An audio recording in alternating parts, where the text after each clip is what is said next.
All right, ladies and gentlemen, we're back. Hey, Mr. Cebula, I have my t-shirt ready. How about you? I got mine ready. My name's on my bag, and I got my Ziploc bag. All right, me too. All right, so we pre-made our shirts.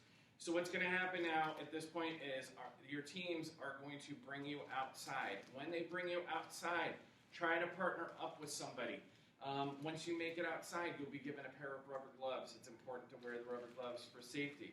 Okay, and then what's going to happen is you're going to go over to different tables. Mr. Cebula, what will we see at the different tables? At the different tables, you're going to see a container or a bucket with the colored dye, a label, so this is the red, okay, and then some type of baser that can be used to help you get the color onto your item.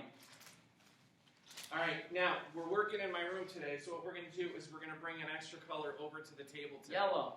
Okay, so today what we have is we have blue, yellow, and red. All right, now, when you're coming to the table outside, one of the things I'm going to do is just give you guys a quick warning to check the edge of the table. The last thing I want you to do is to walk over to the table and lean up against it and then get some dye along your pants or your t-shirt or whatever you're wearing outside.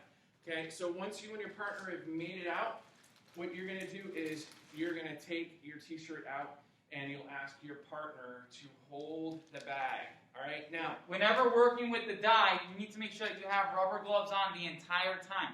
So you're not going to take these off until you and your partner have completed the dyeing process. Now, rubber gloves are to keep the dye off your hands and also just in case you have an allergic reaction to it, it's keeping your hands safe. Okay, once you're done dyeing your shirt, your partner's going to open the bag back up and you're going to stick the shirt back in the bag and either your partner or you can zip tie it closed. All right, so what we're going to do is we're going to demonstrate how to dye 4 different shirts. Mr. Cebula, did you want me to go first? Yeah. All right, so this is not in the same order that we made the shirts earlier. These are done out of order, but this is the heart shape. So I have my little heart up at the top. What I'm going to do is I'm going to pick the color I want my heart to be, and I'm just going to carefully dip into the dye until I hit the elastic band. Okay, now when I pull it out, it's going to be dripping quite a bit. So you can either wait till the dripping stops, or since you have your gloves on, you can squeeze the extra dye off.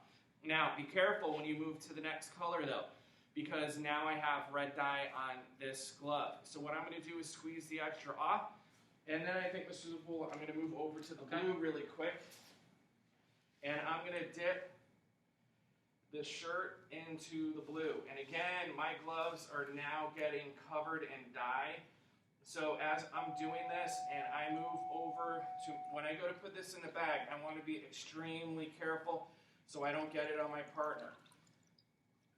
Or on yourself. All right, so I squeeze the extra off, and then I'm going to carefully stick it into the bag and ask my partner to zip it up for me. So after Mr. Hubbard's gone, okay, it's his turn to assist me. So the other style of dyeing, okay, this would be the stripe style that we have, is I'm going to pull my shirt out. Okay, Mr. Hubbard's going to watch my bag for me. All right, and then I'm going to come over and I'm going to grab a baster.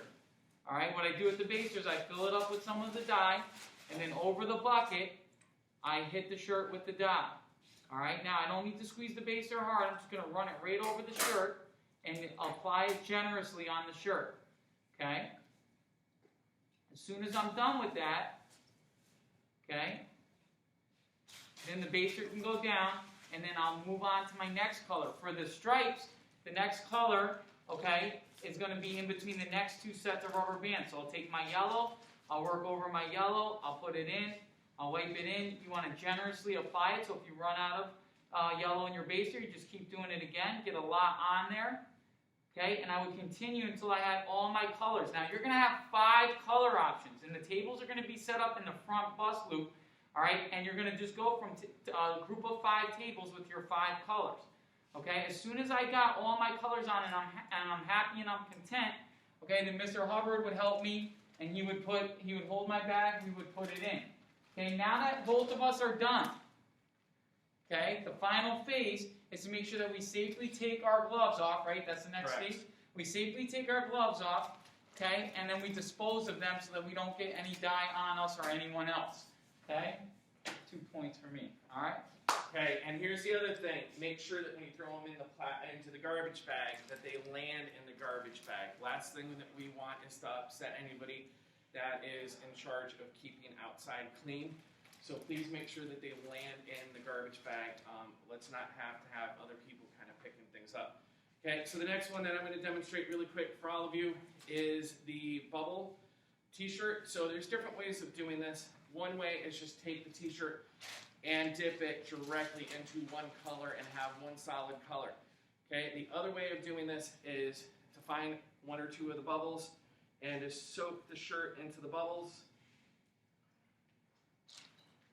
Okay, I'm going to squeeze the extra off. Maybe switch to another one, and I'm going to dip that one in, and I'm going to squeeze the extra out. Now, as I squeeze the extra out, I'm getting it on the table or on the plastic. So just be careful. I'm going to go around and I'm going to pick as many colors as I want to use. Nice job leaving it over the bucket. Good job, Mr. Hubbard. Right. I want to squeeze over the bucket to try to put the extra dye back into the bucket. So that the other students can use the it. dye. Okay, and just for quickness of things, I'm not going to get the whole entire shirt covered up. I'm just going to dye a couple colors, and then what I'm going to do is carefully get it back into my bag and ask my partner to help seal it up.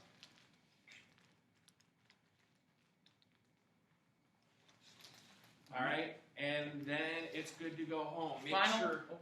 Just make sure when you guys take it home that it's completely sealed. If not, you'll want to make sure that you Hey, carry how long it does it home. have to stay sealed for before you take it out, Mr. Hubbard? You should let the dye sit on the shirt for at least 24 At least hours 24 before hours. you wash it. Final one's the swirl. It looks like pizza, so you're going to pick one slice of the pie of the shirt. You're going to do the top, okay, apply it generously. You're going to flip it over, and you're going to do the bottom. All right, try to get as much dye comfortably as you can on there. Look, I'm working over the bucket like Mr. Hubbard recommended. I'll move on to the next color. I make sure yellow, I do the back and the front. Okay, get my dye on there. I can take my gloved hand and I can tap my finger to help get the dye to stick in quicker if I'd like. All right. And then I'll move on to my blue. And I'll say, Mr. Hubbard, I'm ready for your help in a minute.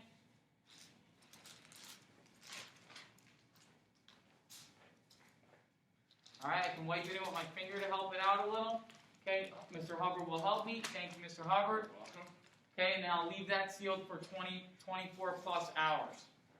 Okay? Now that Mr. Hubbard and I are done, we can take our gloves, dispose of them. All right? Enjoy.